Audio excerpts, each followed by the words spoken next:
Que Jésus le Christ, parole du Père qui nous appelle à être ses disciples, vous comble de sa grâce et de sa paix. En ce jour où nous célébrons la victoire du Christ sur le péché et la mort, laissons-nous toucher par la très grande miséricorde de Dieu. Seigneur Jésus, toi qui nous aimes d'un amour inconditionnel et immense, prends pitié de nous. Ô Christ, toi qui nous libères de la mort, prends pitié de nous. Seigneur, toi qui nous remplis de bonté et de vie, prends pitié de nous. Que Dieu Tout-Puissant nous fasse miséricorde, qu'il nous pardonne nos péchés et nous conduise à la vie éternelle.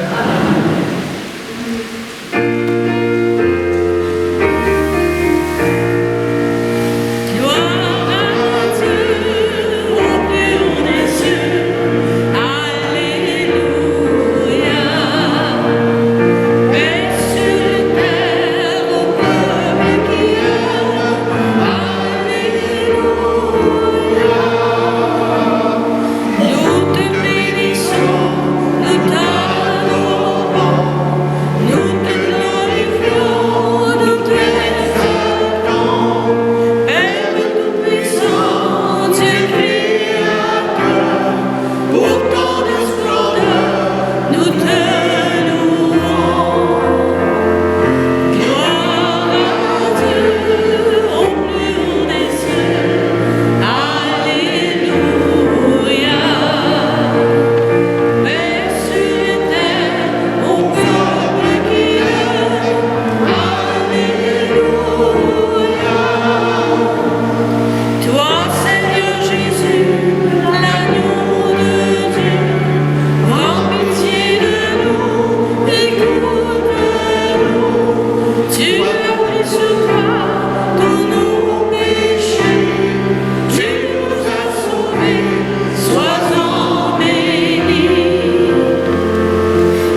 Seigneur, que par la grâce de l'adoption filiale, nous devenions des enfants de lumière. Ne permets pas que nous soyons enveloppés des ténèbres de l'erreur, mais accorde-nous d'être toujours rayonnants dans la splendeur de ta vérité, par Jésus le Christ, ton Fils, notre Seigneur, qui vit et règne avec toi dans l'unité du Saint-Esprit, Dieu, pour les siècles des siècles. Vous vous asseoir, vous allez voir qu'aujourd'hui, dans les lectures, on est pas mal français. Vous savez, les Français, ils votent aujourd'hui pour un nouveau gouvernement en France ou un ancien, dépendant de comment le vote va sortir, mais toujours est-il qu'ils ont plus de participation qu'ils n'ont jamais eu à date. C'est intéressant de voir qu'il y a encore plus de monde qui participe. Parce que c'est notre droit, hein? Notre droit comme citoyen de voter. Hein? Et leur devise des Français, la connaissez-vous? Égalité, fraternité et liberté. Bon, je ne vous ai peut-être pas dit dans le bon ordre, là, mais c'est la liberté, l'égalité, la fraternité. Mais vous allez voir, les textes aujourd'hui parlent de ça. Intéressant. Lecture du livre de la sagesse. Dieu n'a pas fait la mort. Il ne se réjouit pas de voir mourir les êtres vivants. Il les a tous créés pour qu'ils subsistent. Ce qui naît dans le monde est porteur de vie. On n'y trouve pas de poison qui fasse mourir. La puissance de la mort ne règne pas sur la terre, car la justice est immortelle. Dieu a créé l'homme pour l'incorruptibilité. Il a fait de lui une image de sa propre identité. C'est par la jalousie du diable que la mort est entrée dans le monde. Ils en font l'expérience, ceux qui prennent parti pour lui. Parole du Seigneur. Ensemble, je t'exalte, Seigneur, tu m'as relevé. Je t'exalte, Seigneur, tu m'as relevé. Tu m'épargnes les rires de l'ennemi. Seigneur, tu m'as fait remonter de l'abîme et revivre quand je descendais à la fosse. Je t'exalte, Seigneur, tu m'as relevé. Fêtez le Seigneur, vous ses fidèles. Rendez grâce en rappelant son nom très saint. Sa colère ne dure qu'un instant, sa bonté toute la vie. Je t'exalte, Seigneur, tu m'as relevé. Avec le soir viennent les larmes, mais au matin, les cris de joie. Tu as changé mon deuil en une danse, mes amis funèbres en parure de joie. Je t'exalte, Seigneur, tu m'as relevé. Que mon cœur ne se taise pas, qu'il soit en fête pour toi, et que sans fin, Seigneur, mon Dieu, je te rende grâce.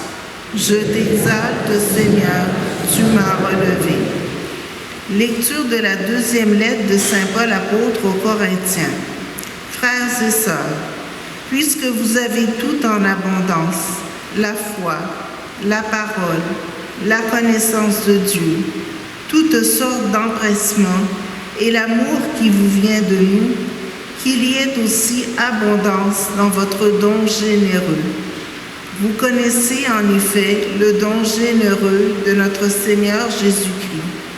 Lui qui est riche, il s'est fait pauvre à cause de vous, pour que vous deveniez riches par sa pauvreté. Il ne s'agit pas de vous mettre dans la gêne en soulageant les autres. Il s'agit d'égalité. Dans la circonstance présente, ce que vous avez en abondance comblera leurs besoins, afin que réciproquement, ceux qu'ils ont en abondance puissent combler vos besoins, et cela fera l'égalité. Comme dit l'Écriture à propos de la manne, celui qui en avait ramassé beaucoup n'eut rien de trop, et celui qui en avait ramassé peu ne manqua de rien. Parole du Seigneur.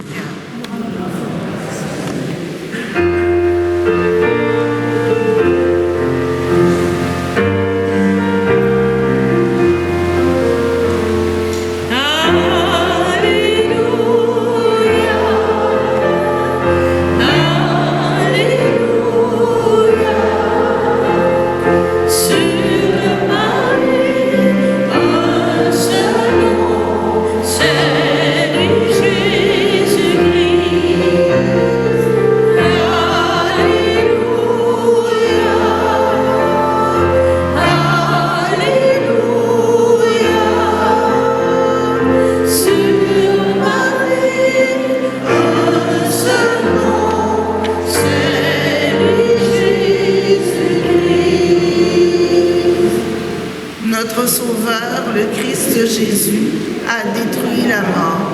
Il a fait resplendir la vie par l'Évangile.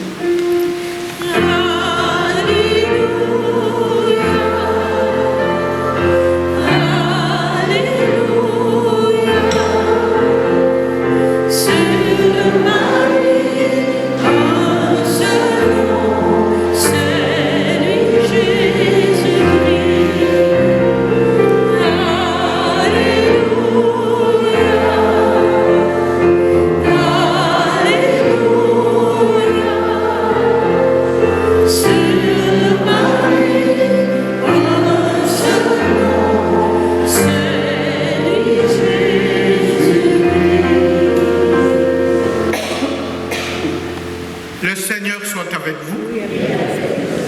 Évangile de Jésus le Christ selon saint Marc.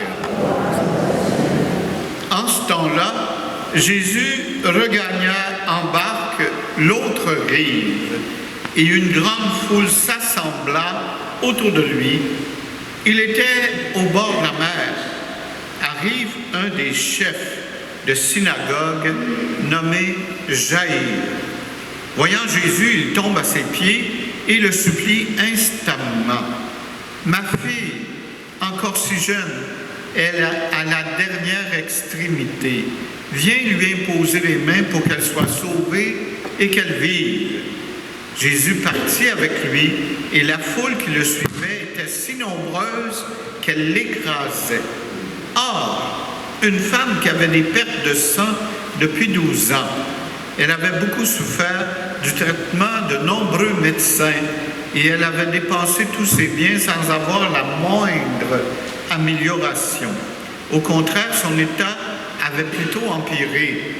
Cette femme donc, ayant appris ce qu'on disait de Jésus, vint par derrière dans la foule et toucha son vêtement. Elle se disait en effet, si je parviens à toucher seulement son vêtement, je serai sauvée. À l'instant, l'hémorragie s'arrêta et elle ressentit dans son corps qu'elle était guérie de son mal. Aussitôt, Jésus se rendit compte qu'une force était sortie de lui. Il se retourna dans la foule et il demandait « Qui a touché mes vêtements ?» Ses disciples lui répondirent « Tu vois bien la foule qui t'écrase et tu demandes qui m'a touché ?» Mais lui regardait tout autour, pour voir celle qui avait fait cela. Alors la femme, saisie de crainte et toute tremblante, sachant ce qui lui était arrivé, vint se jeter à ses pieds et lui dit toute la vérité. Jésus lui dit alors, « Ma fille, ta foi t'a sauvée. Va en paix et sois guérie de ton mal. » Comme il parlait encore, des gens arrivèrent de la maison de Jaïr, le chef de la synagogue, pour dire à celui-ci, « Ta fille vient de mourir. À quoi bon en déranger encore le maire ?» Jésus, surprenant ces mots, dit au chef de synagogue, « Ne crains pas, crois seulement. » Et il ne laissa personne l'accompagner, sauf Pierre, Jean-Jacques, le frère de Jacques, Jean. Ils arrivèrent à la maison du chef de synagogue. Jésus voit l'agitation et les gens qui pleurent et qui poussent de grands cris. Il entre et leur dit, « Pourquoi cette agitation et ces pleurs? L'enfant n'est pas mort, elle dort. » Mais on se moquait de lui. Alors, il met tout le monde dehors, prend avec lui le père et la mère de l'enfant et ceux qui étaient avec lui, puis il pénètre là où reposait l'enfant. Il saisit la main de l'enfant et lui dit « Talitha koum », ce qui signifie « Jeune fille, je te le dis, lève-toi ». Aussitôt, la jeune fille se leva et se mit à marcher. Elle avait en effet 12 ans. Il fut frappé de grande stupeur et Jésus leur ordonna fermement de ne le faire savoir à personne.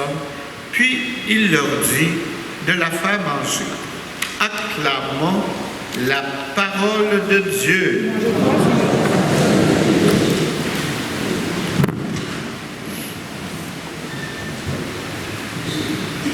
Alors, pourquoi j'ai pris la lecture longue?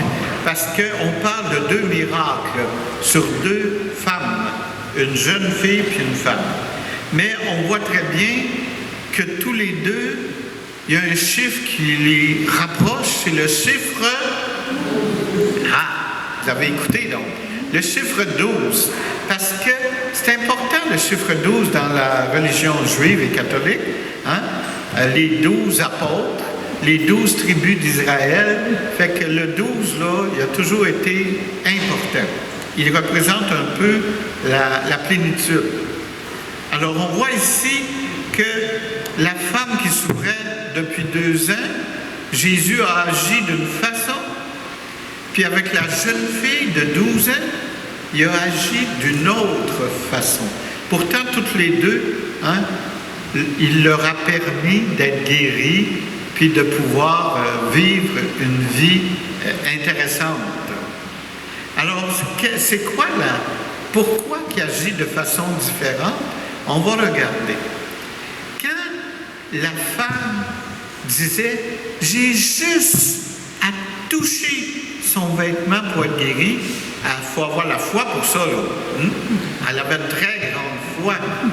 Fait que dans ce sens-là, il a voulu qu'elle témoigne de cette foi-là devant la populace, devant tout le monde.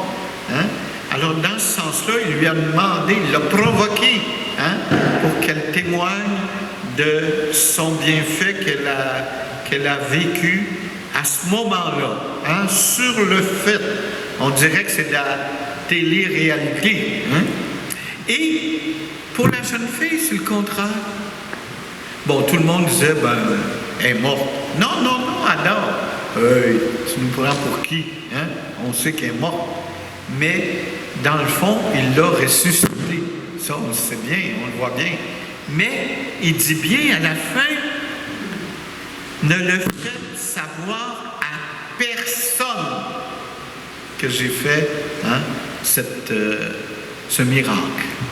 Alors, pourquoi? Tantôt, il a fait témoigner la femme, puis là, il ne veut pas que ça se sache pour la jeune fille. Alors, on peut se poser des questions, mais dans la vie, ça arrive souvent qu'on voit des choses tout à fait opposées, puis qui s'harmonisent. Hein? Alors, c'est peut-être ça que Jésus a voulu faire, mais dans le fond, on sait très bien que s'il a fait témoigner la femme, hein, c'était probablement pas, je m'en souviens plus, une juive.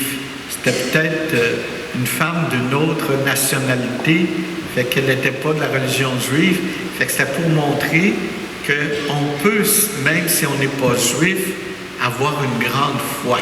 Ça, c'était le but de la première. La deuxième, bien, on voit très bien que, tout simplement, c'est la foi très grande de Jaïr, le père de la jeune fille, qui est quand même chef de la synagogue. Et on sait qu'il y a des chefs de synagogue qui l'ont maltraité beaucoup, Jésus. Hein?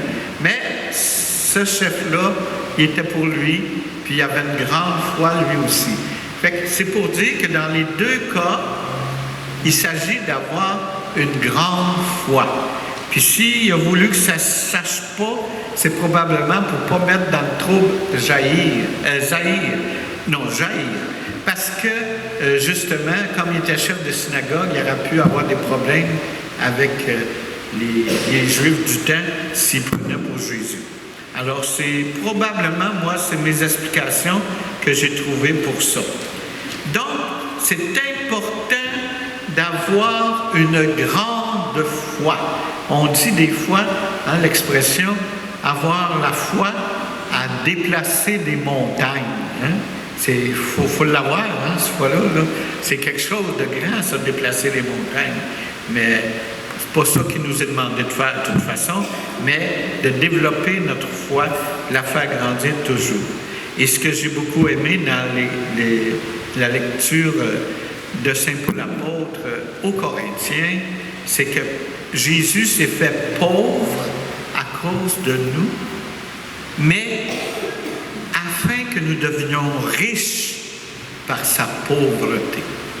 Et ça, c'est intéressant parce que on sait très bien, il n'est pas né dans un palais, il est né dans une crèche en campagne. Il n'y avait pas grand-chose pour lui là. Fait que dans ce sens-là, on voit qu'il faut développer cette richesse d'être, l'humilité, de savoir se faire pauvre pour en aider d'autres, comme Jésus l'a fait. Et c'est pour ça qu'on parle dans le texte de Saint Paul par 2 fois de l'égalité. Parler de l'égalité. Mais si Jésus a fait 2 miracles, c'est pour leur permettre de devenir libres. Liberté, égalité, fraternité, bien ça, il nous est demandé. Je ne sais pas si vous avez lu. Est-ce que vous faites ça, vous autres, quand vous venez à l'église un peu d'avance, de lire au début, à page 2, là, les mots qui sont donnés par des gens qui ont travaillé fort pour vous expliquer des choses. C'est intéressant. Elle parle qu'il faut fleurir la vie autour de nous. Pour ça, il faut revêtir le visage du Christ. Les humains deviendront ainsi plus libres si on sait être une présence apaisante là où il y a de la souffrance ou de l'exclusion. De consacrer notre temps à faire le bien. Mettons-nous au service des gens éprouvés. Faisons preuve de solidarité. Alors, c'est très important. Tout ce qu'elle nous dit, c'est vraiment en ligne. C'est une réflexion qui est toujours là au début du prion pour nous aider à comprendre les textes du jour. Fait qu'il ne faut pas s'en passer. Alors, c'est très intéressant. Il ne faut pas lâcher. Et quand je parlais qu'il y a plein de choses qui sont pas pareilles, pas en tout, mais qui travaillent ensemble, c'est parce que savez-vous qu'aujourd'hui, c'est la fête de Saint-Pierre et Saint-Paul. On fête ces 2 grands saints dans l'Église, les piliers de l'Église, on les fête en même temps. Puis Dieu sait, quand on lit les textes, que des fois, il n'était pas d'accord. Des fois, il se pognait un peu. Mais toujours pour la plus grande gloire de Dieu. Alors, dans ce sens-là, Saint-Pierre a plus parlé aux Juifs et Saint-Paul plus aux païens, en allant chez les Grecs et ailleurs, partout. Alors, c'est intéressant, 2 êtres complètement différents, 2 êtres qui ont tout donné au Seigneur et que l'Église fête en même temps. Ça, c'est beau de voir ça. Et aujourd'hui, c'est aussi la fête du bienheureux Raymond Lulle, qui est né à Majorque et qui a fait plein de métiers, chevalier, courtisan, troubadour, qui a fini par se convertir et de devenir théologien, prédicateur et missionnaire. Et savez-vous qu'est-ce qui a fait de spécial ce bienheureux Raymond Lulle? Eh bien, il a été le pionnier du dialogue interreligieux, entre les différentes religions, qu'il y ait un dialogue, parce qu'on croit tous au même Dieu. Fait qu'il faut promouvoir ce Dieu, chacun sa façon, chacun avec sa façon de voir, parce que si je vous montre mon prion comme ça, ben peut-être que vous êtes loin et que vous ne voyez pas gros, là, mais on voit le signe qu'il y a dessus. Mais ceux qui sont en arrière, là, ils ne voient rien de ça, ils voient d'autres choses. Fait que les religions, moi je dis, c'est des façons de voir Dieu différentes, mais c'est tout le même Dieu. Et il faut s'unir les uns aux autres pour faire un beau témoignage à Dieu. Alors, liberté, parce que c'est dans la liberté qu'on peut aimer. Fraternité, c'est normal, montrer le visage de Dieu. Et égalité, essayer de partager ceux qui sont plus riches avec ceux qui sont plus pauvres pour que tout le monde puisse survivre.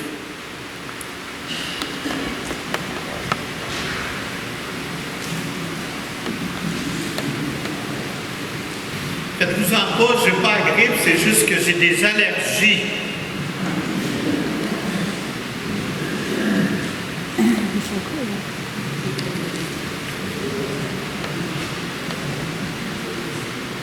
Alors, poursuivons en disant notre foi à la page 12. Je crois en Dieu, le Père Puissant, Créateur du ciel et de la terre, et en Jésus-Christ, son Fils unique, notre Seigneur, qui a été conçu du Saint-Esprit, est né de la Vierge Marie, a souffert sous Ponce Pilate, a été crucifié, est mort et est enseveli, est descendu aux enfers, le troisième jour est ressuscité des morts, est monté aux cieux, est assis à la droite de Dieu le Père Puissant, il viendra juger les vivants et les morts. Je crois au l'Esprit Saint, à la Sainte Église catholique, à la communion des saints, à la rémission des péchés, à la résurrection de la chair, à la vie éternelle. Frères et sœurs, avec confiance en l'amour de Dieu pour l'humanité entière, présentons-lui nos demandes et disons ensemble: Dieu de la vie, écoute notre prière.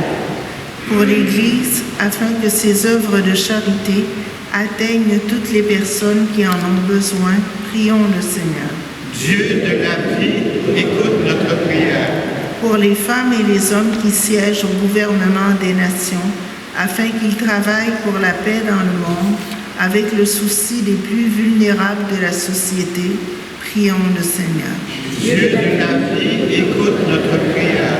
Pour les populations aux prises avec la guerre, afin que le soutien de la communauté internationale parvienne à rétablir la paix dans leur pays, prions le Seigneur. Dieu de la vie, écoute notre prière. Pour les gens éprouvés par une souffrance psychologique, morale ou spirituelle, afin qu'ils rencontrent dans le Christ la force et le courage de se relever, prions le Seigneur. Dieu de la vie, écoute notre prière. Pour les membres de nos communautés chrétiennes, afin qu'ils reçoivent la grâce d'accroître leur foi et de permettre à Dieu d'agir dans leur vie, prions le Seigneur. Dieu de la vie, écoute notre prière. Offrons aussi au Seigneur toutes nos intentions personnelles et communautaires. Dieu de la vie, écoute. Dieu de bonté, accueille toutes ces intentions que nous te présentons ce soir avec foi. Aide-nous à témoigner de celles-ci devant nos frères et sœurs, spécialement toutes les personnes qui doutent ou qui cherchent un sens à leur vie. Nous te le demandons par Jésus le Christ, ton Fils, notre Seigneur. Amen.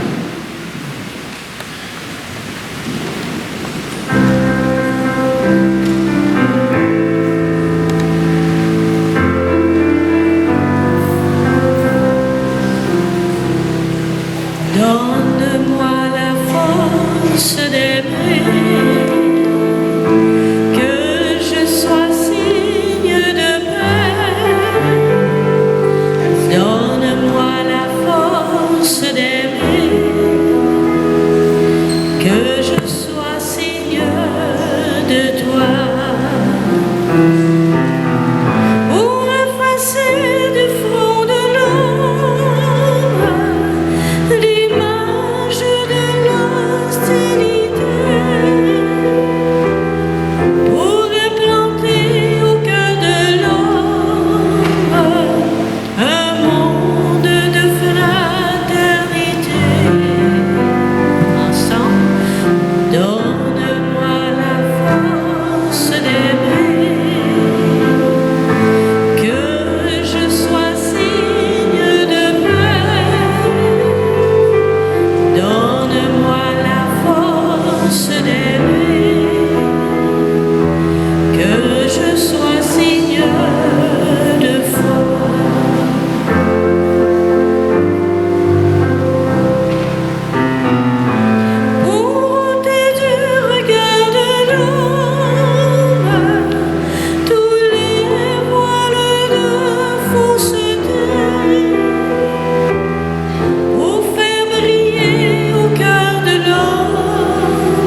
que je sois Seigneur de toi.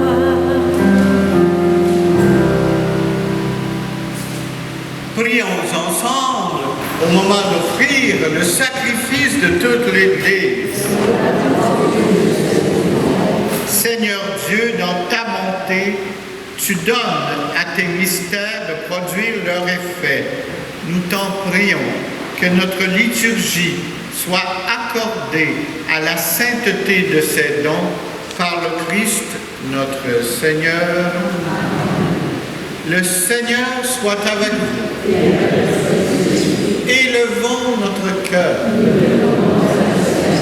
Rendons grâce au Seigneur notre Dieu. Vraiment, il est juste et il est bon pour ta gloire et notre salut de t'offrir notre action de grâce toujours et en tout lieu, Seigneur, Père très saint, Dieu éternel et tout-puissant. Toi, le Créateur de tous les éléments du monde, Maître des temps et de l'histoire, tu as formé l'homme à ton image et tu lui as soumis l'univers et ses merveilles. Tu lui as confié ta création afin qu'il en soit le gardien et qu'en admirant ton œuvre, il ne cesse de te rendre grâce par le Christ notre Seigneur. C'est pourquoi nous te louons avec tous les anges et dans la joie, nous te chantons.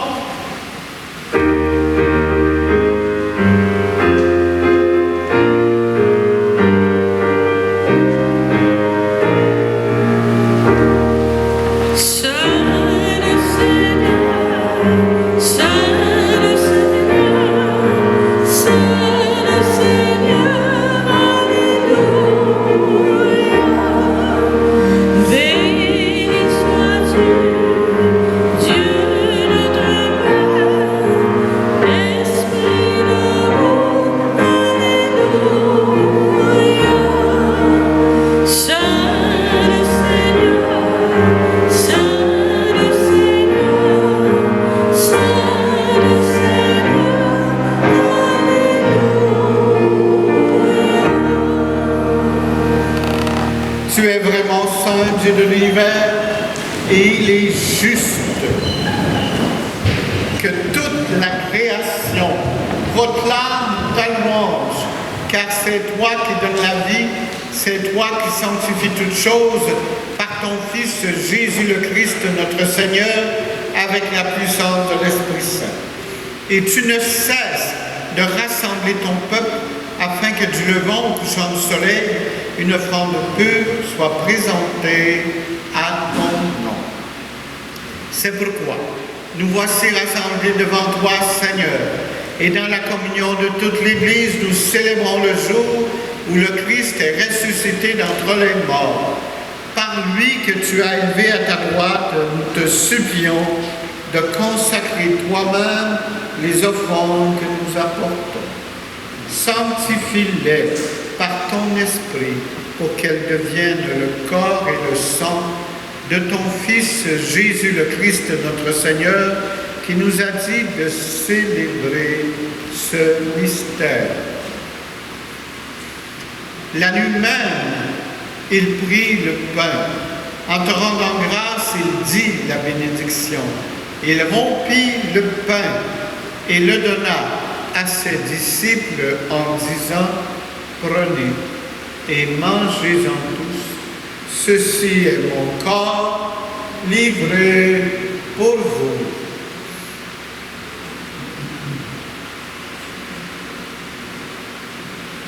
De même, après le repas, il prit la coupe. En te rendant grâce, il dit la bénédiction et il donna la coupe à ses disciples en disant, prenez et buvez-en tous, car ceci est la coupe de mon sang, le sang de l'alliance nouvelle et éternelle qui sera versé pour vous et pour la multitude en rémission des péchés. Vous ferez cela en mémoire de moi.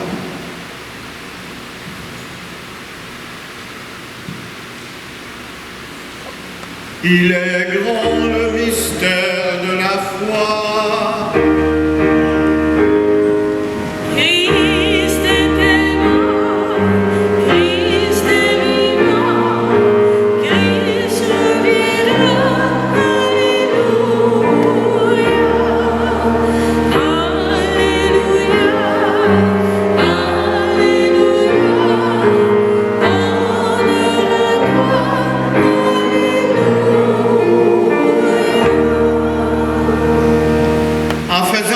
ainsi mémoire de la mort de ton Fils, de sa passion qui nous sauve, de sa glorieuse résurrection et de son ascension dans le ciel, alors que nous attendons son dernier avènement, nous t'offrons, Seigneur, en action de grâce, ce sacrifice vivant et saint.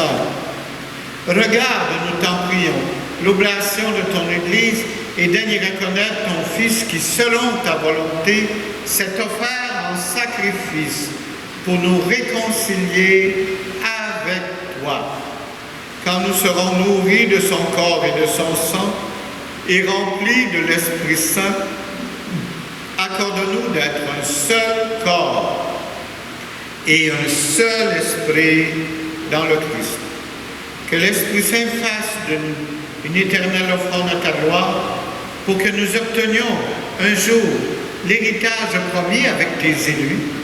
En premier lieu, la bienheureuse Vierge Marie, Mère de Dieu, avec Saint Joseph, son époux, les bienheureux apôtres, dont Saint Pierre et Saint Paul, les glorieux martyrs, Sainte Eugénie et le bienheureux Raymond Lulle, de même que tous les saints et saintes bienheureux et bienheureuses de tous les temps qui ont vécu dans ton amitié ne cessent d'intercéder auprès de toi et nous assurent de ton secours. Et maintenant, nous te supplions, Seigneur, par le sacrifice qui nous réconcilie avec toi, étends au monde entier le salut et la paix. Affermis ton Église en pèlerinage sur terre, dans la foi et la charité, en union avec ton serviteur, notre pape François, notre évêque Christian. Rends l'ensemble des bénévoles, des agents et agentes de pastoral, des évêques, des religieux, des missionnaires, des diacres, des membres des séculiers, des prêtres et tout ton peuple que tu as racheté.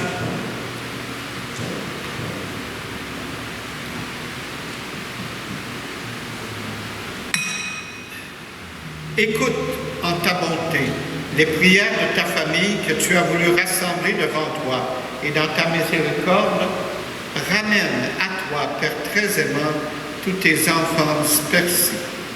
Pour nos frères et sœurs défunts, et on prie tout spécialement ce matin pour Gilles, ce soir, je veux dire, Gilles Sénécal, Clotilde et Philippe Bernard, Marguerite et Alphonse Côté et Lia Rondeau Péloquin.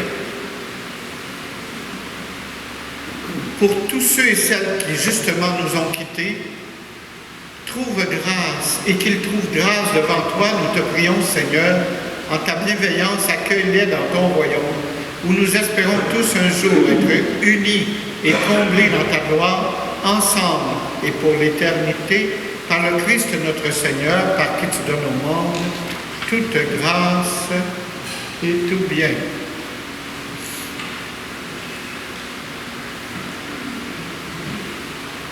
Par lui, avec lui et en lui, à toi, le Père puissant, dans l'unité du Saint-Esprit, tout honneur et gloire pour les siècles des siècles.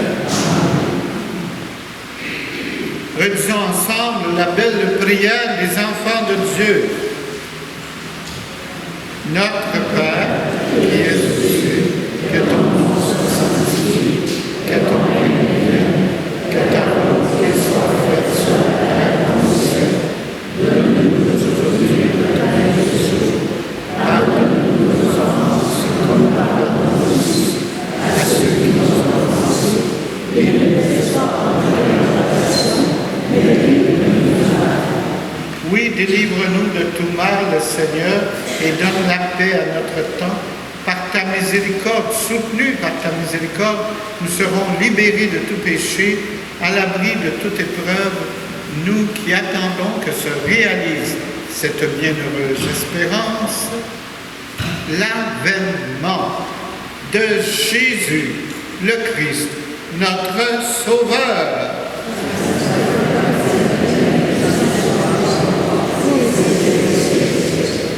Seigneur Jésus-Christ, tu as dit à tes apôtres, je vous laisse la paix, je vous donne ma paix. Ne regarde pas le péché, mais la foi de ton Église, pour que ta volonté s'accomplisse. Donne-lui toujours cette paix et conduis-la vers l'unité parfaite, toi qui vis et règnes pour les siècles des siècles. Que la paix du Seigneur soit toujours avec vous.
Voici l'agneau de Dieu qui enlève le péché du monde.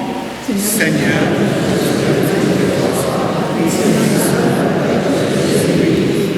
que le corps et le sang du Christ nous gardent pour la vie éternelle.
Des petites annonces?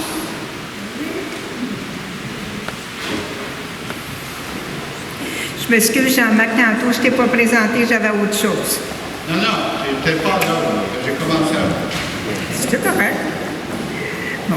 Le 1er juillet, les bureaux paroissiaux seront fermés à raison de la fête du Canada.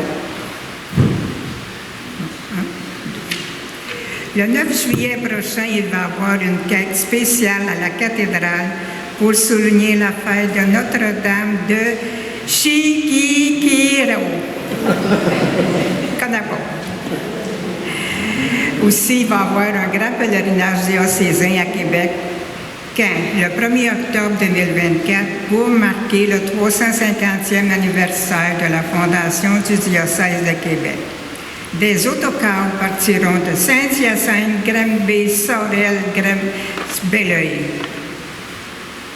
Le coût, 120 $ par personne, incluant le transport et le dîner. Pour information, pour réservation, en arrière, il y a une affiche sur les babillards. À Saint-Hyacinthe, c'est le numéro 450-773-8583, poste 263. Informations supplémentaires sur les babillards. Merci. Bonne semaine.